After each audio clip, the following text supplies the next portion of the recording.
Hi everybody, it's Mary Belk again, and I wanted to talk to you for a few minutes about some of the reading I had been doing in Psycho-Cybernetics by Maxwell Maltz. And in part of this book, he discusses how to relieve anxiety and how to generally relieve stress, make yourself feel better. And one way is to train yourself to do one thing at a time. Think in the here and now. Act in the here and now.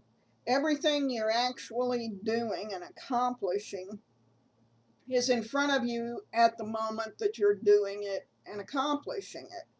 And if you'll just concentrate on what it is, the problem that you're solving at the moment, the thing that you're doing at the moment, and not fill your mind with things that have happened in the past or things that are going to happen in the future, you think.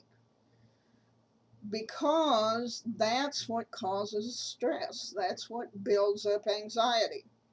So if you will think of it in terms of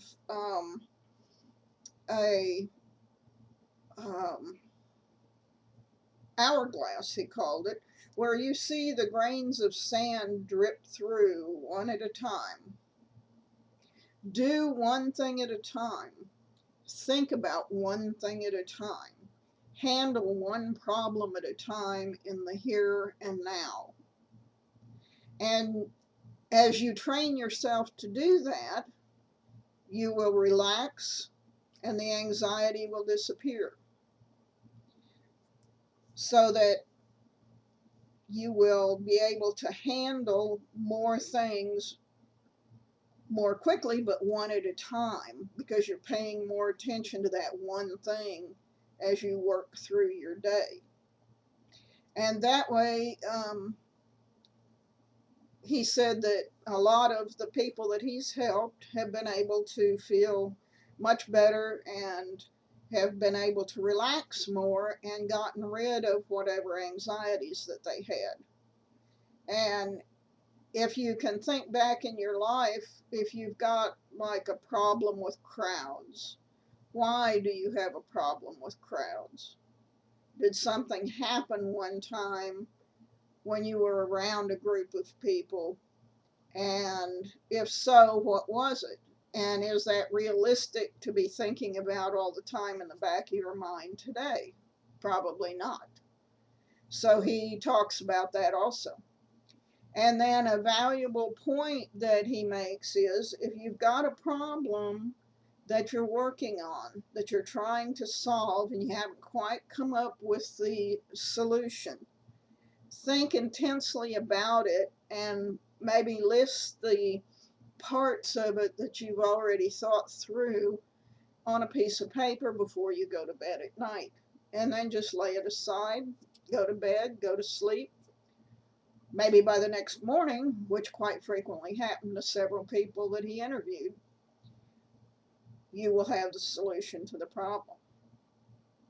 Now, I know in one case, when I was doing my master's degree in biology, I intended to write the product of the research up as a paper. But when I was doing the research and getting through the classwork and just finishing it as a master's degree, I didn't have it written in a form that it would be publishable.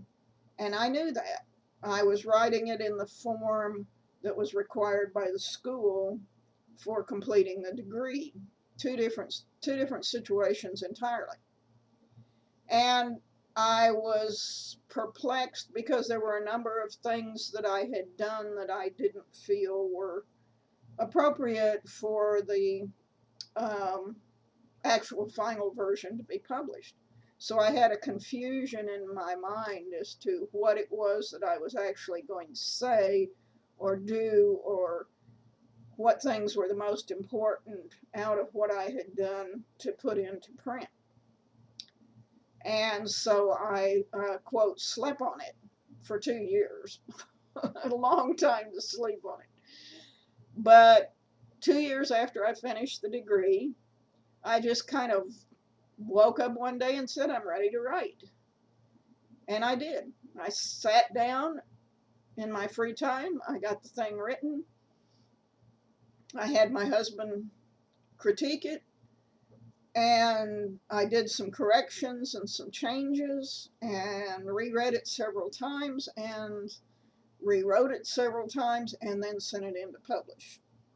So the idea of letting it gel in the back of your mind over a period of time, sleeping on it as a quote, um, is a very useful thing.